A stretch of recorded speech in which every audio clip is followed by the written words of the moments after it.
반갑습니다. 재무회계 10장 복합금융상품 같이 볼게요. 자, 복합금융상품에서는 전환사채 일반과 신주인수권 부사채 두 가지 나눠서 보겠습니다. 자, 전환사채 일반에서 전환사채의 현금흐름 분석입니다. 전환사채에서는 전환권 대가와 상환할증금 항목이 나오게 돼요. 전환권 대가가 뭐냐면요, 자본 요소에 해당하는 지분 상품의 발행 금액이기 때문에 자본으로 분류되고요.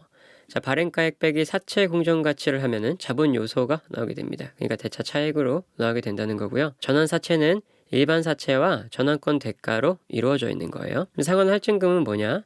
전환사채의 소유자가 만기까지 전환권을 행사하지 못하고 만기에 현금으로 상환받는 경우에 발행회사가 소유자에게 일정 수준의 수익률을 보장하기 위해서 액면금액에 추가해서 지급하기로 약정한 금액입니다. 그것을 상환할증금이라고 말해요. 전환사채의 발행금액과 관계없이 전환사채의 액면금액과 상환할증금을 포함한 전환사채 미래현금의 현재 가치를 일치시키는 할인율을 보장수익률이라고 하고요. 상환할증금은 보장수익률과 표시이자율 사이에 해당하는 이자를 만기일에 일시 지급한 금액이 되겠어요. 자, 이해하기 쉽게 표로 보면요, 약정한 기간 말일마다 액면이자가 발행되겠죠. 그 다음에 전환사채 만료일에 액면금액과 상환할증금까지 포함된 금액을 현재 가치로 바꿔줍니다. 그럼 그게 전환사채의 장부금액이 되는 거예요. 그 전환사채의 장부금액과 그 상환할증금은 보장해준다고 했죠. 보장이자와 보장수익률을 곱하면 각 해 말에 보장이자가 발생하게 되는데, 이것을 액면이자와 비교해서 차감하면 그 이자 차익이 나옵니다. 그 이자 차익을 보장수익률 미래가치로 당겨서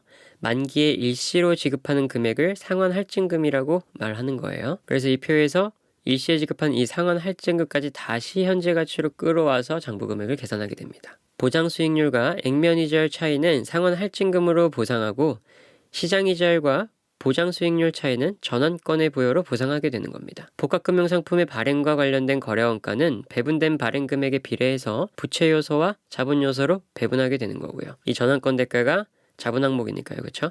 그 비율에 따라서 거래원가의 일부분은 전환사채 부채 항목으로 가고요, 일부분은 전환권 대가 자본 항목으로 간다는 겁니다. 그럼 전환사채 액면 발행에 대해서 볼게요. 자, 전환 전 BS인데요. 전환사채 잡히고요, 상환할증금 잡히고, 전환권 조정, 부채의 차감 항목으로 들어옵니다. 장부금액 나가고요. 전환권 대가는 자본 항목에 기입돼 있죠. 전환이 이루어지면은 자본금과 주식 발행 초과금으로 인식됩니다.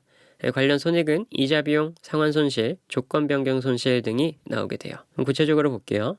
전환사채의 발행과 발행가액 변동입니다. 전환사채는 매기말 발행가액부터 액면금액과 상환할증금까지 삼각되어 갑니다. 매기말 일반사채의 장부금액이 변동된다는 거예요. 전환권을 행사할 가능성이 변동하는 경우에도 전환상품의 부채 요소와 자본 요소로 분류되는 금액을 후속적으로 재측정하지 않습니다. 매기말 전환권 대가의 장부금액이 변동하지 않고요, 추가적인 회계 처리는 없습니다. 그럼 전환사채의 발행 볼게요. 순액법과 총액법 회계 처리가 있습니다. 순액법으로는 1순위로는 현금, 발행가액으로 하고요. 2순위로는 전환사채, 그 현재가치, 액면금액과 액면이자, 상환할증금을 다 포함한 현재가치로 전환사채의 장부금액을 잡게 됩니다. 3순위로 전환권 대가의 대체 차익을 계산하게 되고요. 이건 아까 봤으니까 머릿속에 그려지시죠? 총액법 회계 처리는 1순위 현금, 발행가액으로 잡습니다. 모두 다 현금은 발행가액으로 잡아요. 자, 2순위로 전환사채는 당연히 총액법이니까 액면금액으로 계산을 하겠죠. 상환할증금 만기 상환액으로 계산하고요. 여기서는 전환권 조정이 잡히게 됩니다. 전환권 조정은 액면금액에 상환할증금을 더하고 전환사채 장부금액을 차감한 금액이 되겠습니다.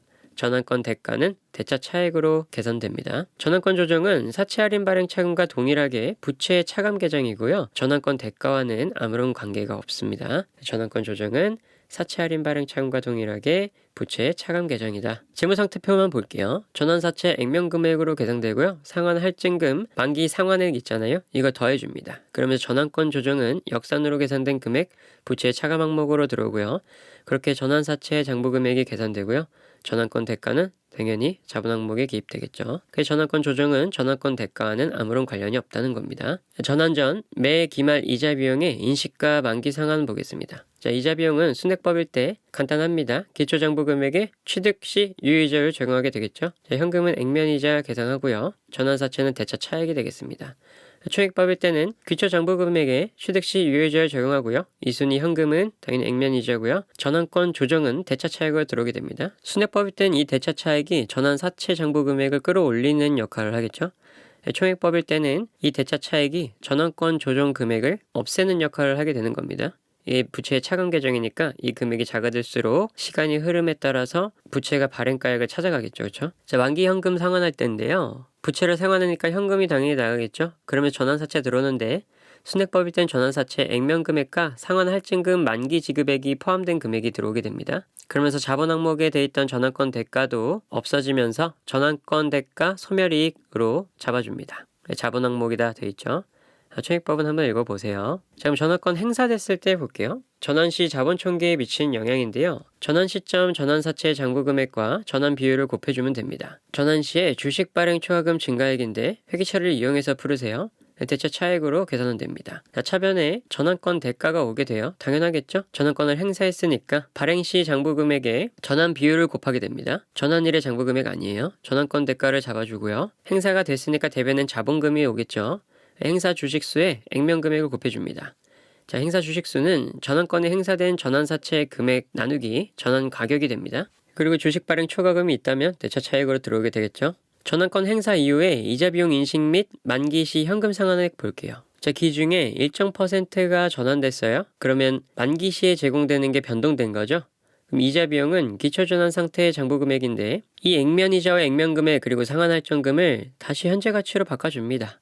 그러면서 취득 이자율로요. 이 전환했던 이자율 말고요. 취득 시 유효 이자율로 계산하고요. 당연히 전환 비율을 차감하면은 보유하고 있는 비율이 나오니까 그거 곱해주겠죠. 그렇게 이자 비용을 계산하시고요. 만기 시 현금 상환은 액면 금액에 상환할증금 만기 지급액을 더하고 1 빼기 전환 비율 한 금액을 곱하면 되겠습니다. 자, 이게 중요한 부분인데요. 전환권을 행사할 가능성이 변동하는 경우에도 전환 상품의 부채 요소와 자본 요소의 분류를 수정하지 않고요. 전환사채의 조건 변경인데 조건이 변경되는 시점에 변경된 조건 하에서 전환으로 인하여 보유자가 수취하게 되는 대가의 공정가치와 원래의 조건 하에서 전환으로 인하여 보유자가 수취했을 때 대가의 공정가치의 차이는 그냥 단기손익으로 처리하게 되는 거지 부채 요소와 자본 요소의 분류를 수정하는 것은 아닙니다. 전환사채 할인 발행 볼게요.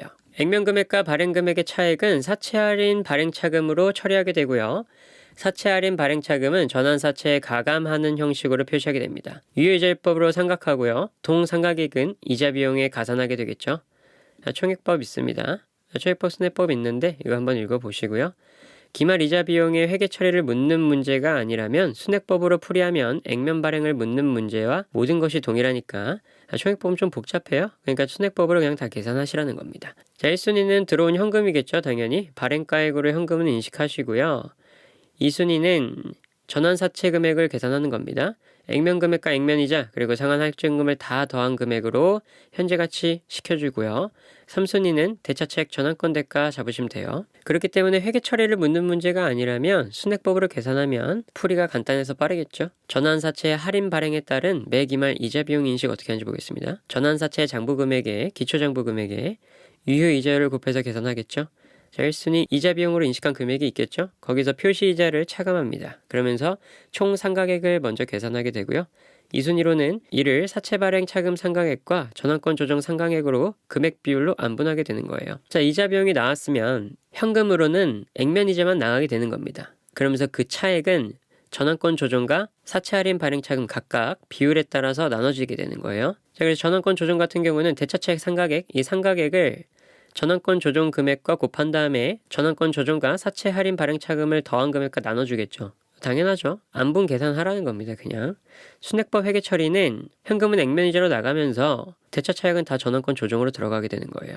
사채 할인 발행 차금은 총액법에서 인식됩니다. 제가 마지막으로 신주인수권 부사채 볼게요. 신주인수권 부사채의 의의입니다. 유가증권의 소유자가 일정한 조건 하에서 신주인수권을 행사해서 보통주 발행을 청구할 수 있는 권리가 부여된 사채를 말합니다. 신주인수권 부사채와 전환사채의 비교인데요. 부채 요소와 자본 요소가 결합된 복합금융 상품이라는 점에서 전환사채와 동일하지만 권리를 행사하는 경우에도 여전히 일반 사채의 상환 의무가 존속된다는 점에서 권리 행사 이후에 일반 사채의 상환 의무가 종료되는 전환사채와 차이가 있는 거예요. 전환사채는 내가 이거를 증권으로 전환하겠다 하면은 이제 상환 의무가 사라지는데 신주인수권 부사채는 일반 사채의 상환 의무도 계속 존속됩니다. 그래서 신주인수권 부사채 같은 경우는 계산 문제를 풀어보시면서 익히시기 바랍니다. 여기까지 할게요. 수고하셨습니다.